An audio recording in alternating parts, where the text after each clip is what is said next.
I think you mentioned Dzogchen and that's in Tibetan Buddhism, Mahamudra meditation and Yeah. Dzogchen meditation are I've kind of put my tentacles out into lots of different things over the past 3 years Hmm. and that and I think that kind of captivated me. But I was reading a book, a really great book Hmm. called As It Is by Tulku Urien Rinpoche, Yeah.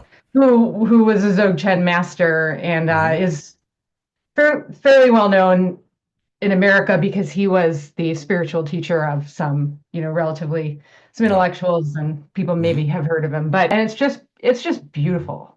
Yeah. It's amazing. It's just so simple. Yeah. And Yeah. the way that they talk about things Yeah. and they just have this, I don't know, they're just beautiful people. Yeah. There's And so so the thing about Dzogchen, there's so much compassion, yeah. right? Because there's a deep understanding that we, at our essence, there's 12 little screens here, that at Hmm. our essence, we're all the same and we're all connected and Yeah. we're connected to the trees and the plants. And But it's all just, all the traditions say that. yeah, Christianity says that. They for all say sure. that. And within every tradition, you'll find people like Sokni who are, who's just a mensch. He's just good people, and he's going to be like that. And within every tradition, you'll find people who are just a-holes. And they'll Yeah, and they'll probably so. and they'll find stuff in the dogma to that'll help reinforce their a-holism. Or to manipulate, make money, or they Yes, get a sense of, I or to think, or to their mimic own ego, right? or Like yeah, yeah, they love the intention, but yeah. One time my late first wife Maggie and I, we were picking up this one lama that we'd been studying with. We picking him up in New York and to drive him to a teaching, and we had to break the news to him about some other teacher who had had some scandal, and before we could get into the details, this lama said, "Okay, was it ego, power, money, or sex?" mhm, yeah, it Right, sucks. right. But And people are and by the way, the reason I'm not saying that lama's name is because later on he had his own sex scandal. right. Um, Yeah. but but but the next part of the more important part here, I'm so glad you brought this up, Jennifer, because then the kind of the next stage in my little spiritual autobiography here is that I wound up, because I was so enticed with Dzogchen meditation, I wound up doing formal Dzogchen practice, and the certain amount of Buddhist packaging and nomenclature and chanting these mantras and all of that comes along with it. And I loved it. It was great. It was great. But I've always been led by my students. Um, and that's been a great blessing of my life. All the students that I had as a high school teacher, and whatever students in the world. And for me, the question always has been, and that's become the other gold standard for me. The other thing is what what can I teach? What's going to be useful for me to teach? Um, uh, and and for some people, it's going to be, for someone like Lama Willa, it's going to be natural for her to teach with a certain amount of Buddhist um, vocabulary and chanting and all of that. And I bring in a little bit of that, but not a lot. And I always try to make it clear, and I quoting myself, everything is optional. Everything, everything. See, and in a way, this is David going back to your question: why going away from TM technique in particular with the use of the mantra? Because in TM, there's the one thing that's not optional is the mantra.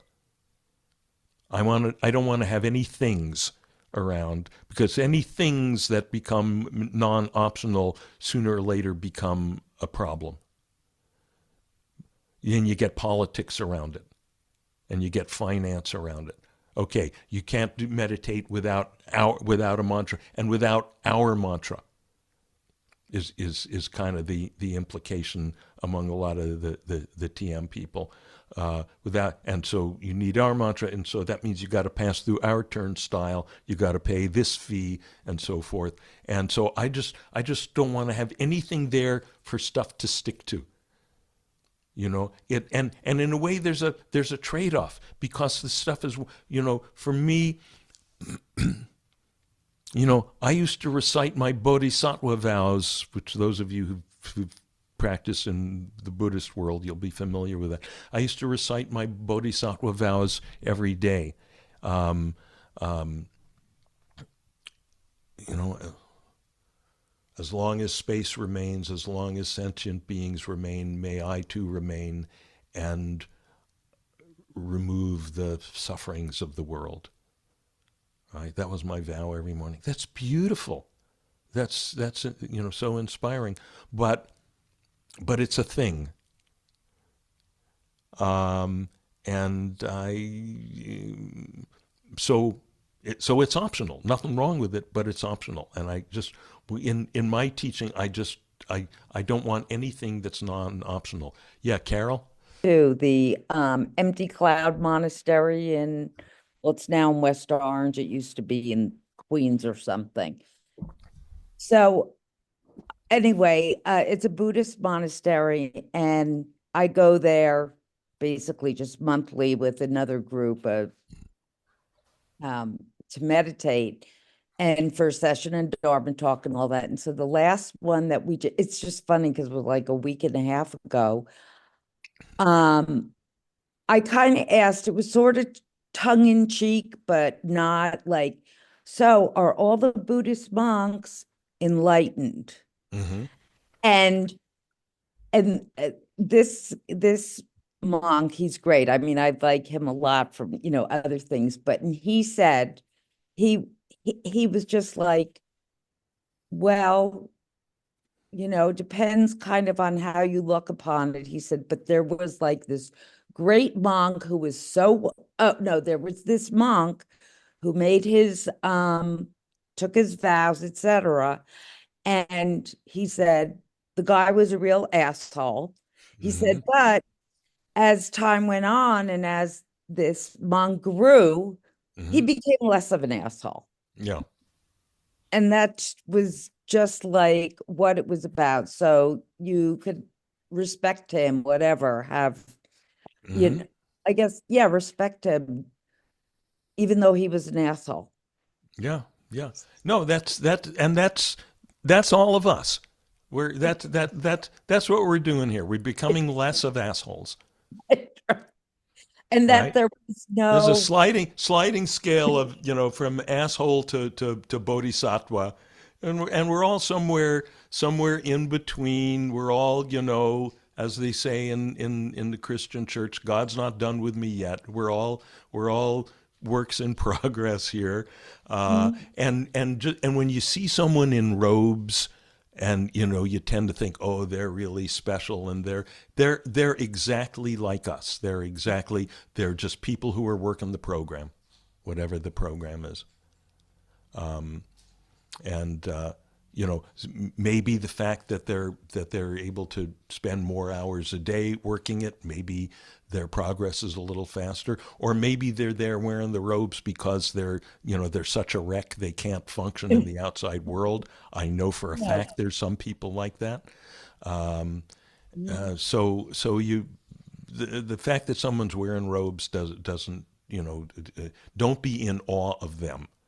Um, and in the fact that someone's a lama, don't be in awe of them. But it's time for us to go. But I just want to quickly get back, Jennifer, to the thing you were saying about the two kinds of people, and the two kinds of Dzogchen students. This comes down to um, actually, Yafa. Could you tell the quick version of this story about the retreat you went to in Texas with the 12th guy and what he said? Oh, yeah. Okay. If I can remember exactly, but hello. Hi.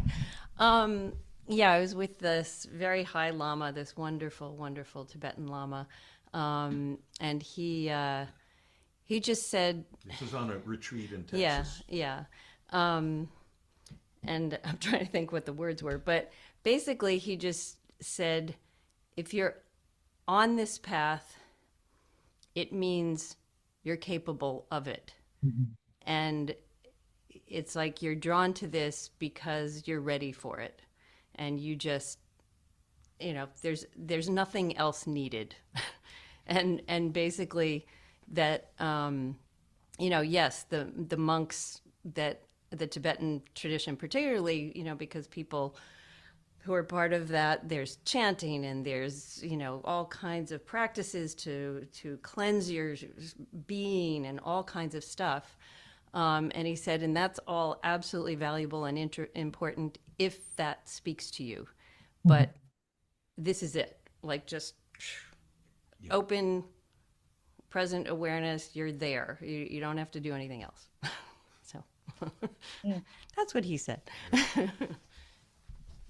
Yeah, and my recollection from when you told that story earlier, Yafa, was that people were asking, oh, but we've been told or we've read in the texts that before you can practice the simplicity of Dzogchen, of just being meditation, you have to do this many thousand prostrations and this many thousand recitations of this and that mantra. And he said, no, if you're sitting here in this room right now, that means you can. You're ready. You can just be with the simplicity of it.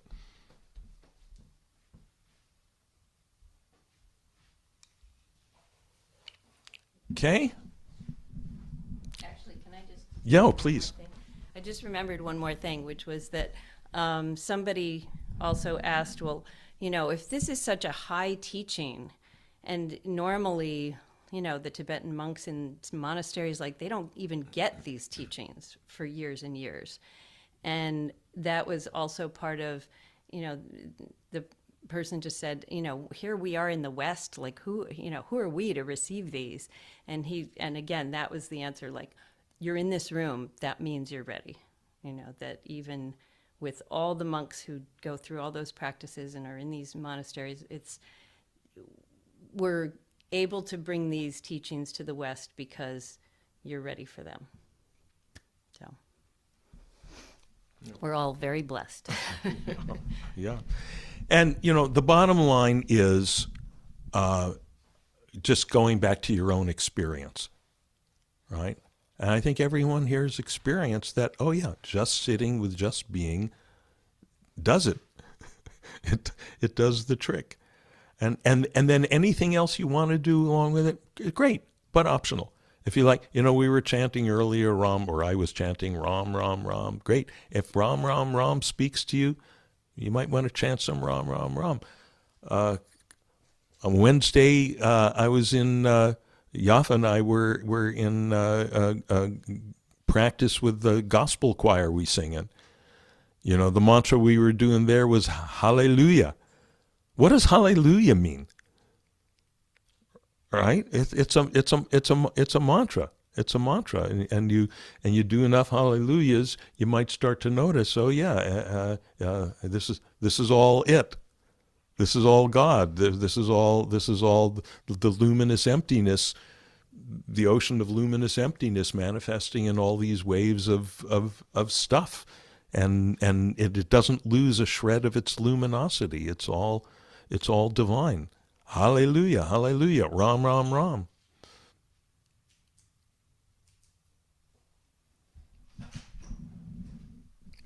Shema, Shema Yisrael, Adonai Eloheinu, Adonai Echad.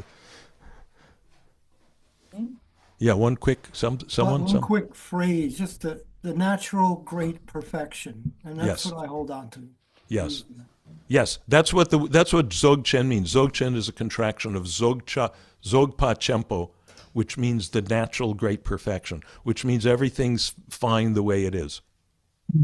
Great, great. Everywhere you look, all this is nothing but that, to use the language of the Upanishads, and hence the practice that is aligned with that is just be with what is.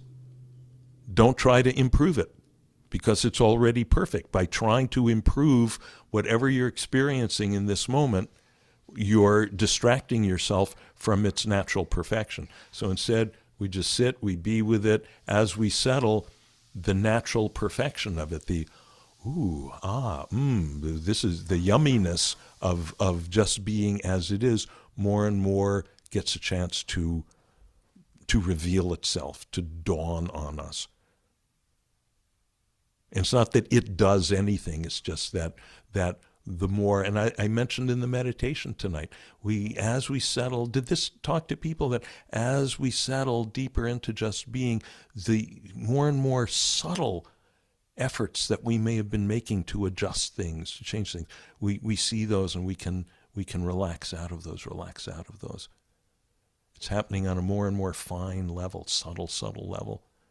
And the more we do that, the more even those subtle efforts to improve the unimprovable falls away, and the unimprovable, the natural great perfection, is able to shine forth, to be recognized by us.